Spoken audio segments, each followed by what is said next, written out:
remote start operating range is approximately 200 feet from the vehicle. For remote start to function, the car must be in park with the ignition off and all doors must be closed and locked.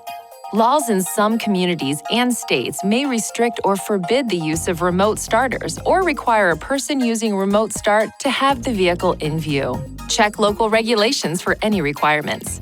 To start the vehicle remotely, press the lock button on the key fob. Then, within 5 seconds, press and hold the engine start button for at least 2 seconds.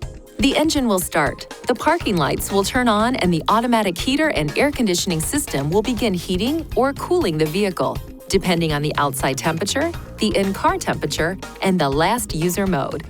During this period, the heater and air conditioning display and buttons will not operate until the ignition switch is turned on. The engine will run for 10 minutes and then turn off. To extend the time for one additional 10-minute period, press the lock button on the key fob, then press and hold the engine start button for at least 2 seconds. Runtime will be calculated as follows. The first 10-minute runtime will start when the remote start function is performed. The 10-minute extension will start immediately after the remote start function is performed a second time.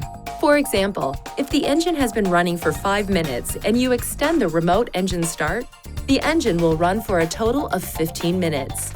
Press and release the engine start button on the key fob at any time to cancel the remote engine start. After 2 remote starts, the ignition switch must be cycled from on to off before remote start can be used again. To start driving after using remote start, apply the brake pedal and press the ignition switch. Please see your owner's manual for important safety information, system limitations, and additional operating and feature information.